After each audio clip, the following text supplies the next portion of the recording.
সুজলা সুফলা শস্য শ্যামলা আমাদের এই বাংলাদেশ। বাংলাদেশ বিচিত্র সৌন্দর্যের লীলাভূমি। ঋতু পরিক্রমায় এখানে দেখা যায় বৈচিত্র্যময় রূপ। এমন বৈচিত্র্যময় ঋতুর দেশ পৃথিবীর আর কোথাও নেই।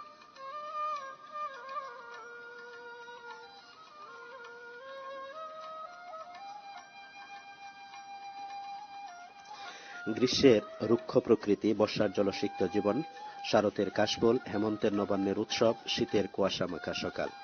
বাংলা মাসের বৈশাখ জ্যৈষ্ঠ এই 2 মাস নিয়ে গ্রীষ্মকাল। প্রকৃতিতে গ্রীষ্ম আসে তার দুরন্ত ও রুদ্র রূপ নিয়ে। অসহ্য গরমে একটু শীতল বাতাস ও ছায়ার জন্য মানুষ সহ সমস্ত পশু পাখি কাতর হয়ে পড়ে। গ্রীষ্মের বিদায়ের সাথে সাথে আসে বর্ষা। আষাঢ় শ্রাবণ এই 2 মাস মিলে বর্ষাকাল। অবিরাম বর্ষণে গ্রীষ্মের রুক্ষ প্রকৃতিতে সজীবতা ফিরে আসে। বর্ষায় নদী নালা পানিতে কানায় কানায় ভরে ওঠে। অতিরিক্ত বর্ষা ও পাহাড়ি ঢলে বন্যার সৃষ্টি হয়।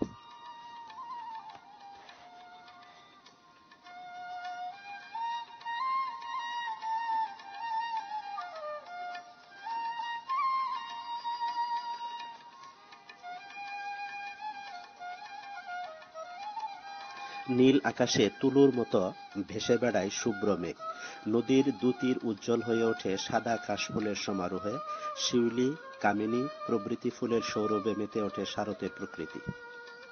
হেমন্তকালে কৃষকেরা ব্যস্ত হয়ে পড়ে ফসল কাটার কাজে। পাকা ধানের মনমাতানো গন্ধে বাতাস ভরে যায়। হেমন্ত বিদায় নিতে না নিতেই ঘন কুয়াশায় চাদর মুড়ি দিয়ে উত্তরের হাওয়ায় ভেসে আসে শীত।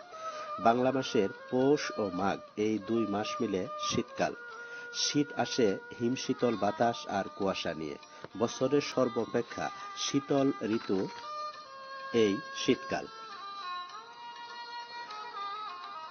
কনকনে শীতে মানুষ ও প্রকৃতি জড়সড় হয়ে পড়ে। শীতের প্রকোপ বেশি হলে বেশি কষ্ট হয় খেটে খাওয়া শ্রমজীবী মানুষের।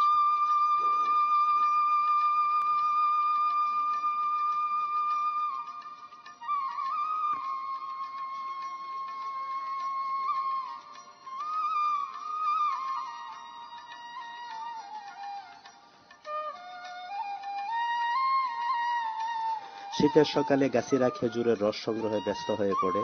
হলুদ শস্য ফুলের ক্ষেতের মোহনীয়তা সকলের চোখ জুড়িয়ে যায়। ঘরে ঘরে চলে পিঠা তৈরির উৎসব। শীতকালে অতিথি পাখিরা খাদ্য ও নিরাপদ আশ্রয়ের খোঁজে এদেশে আসে।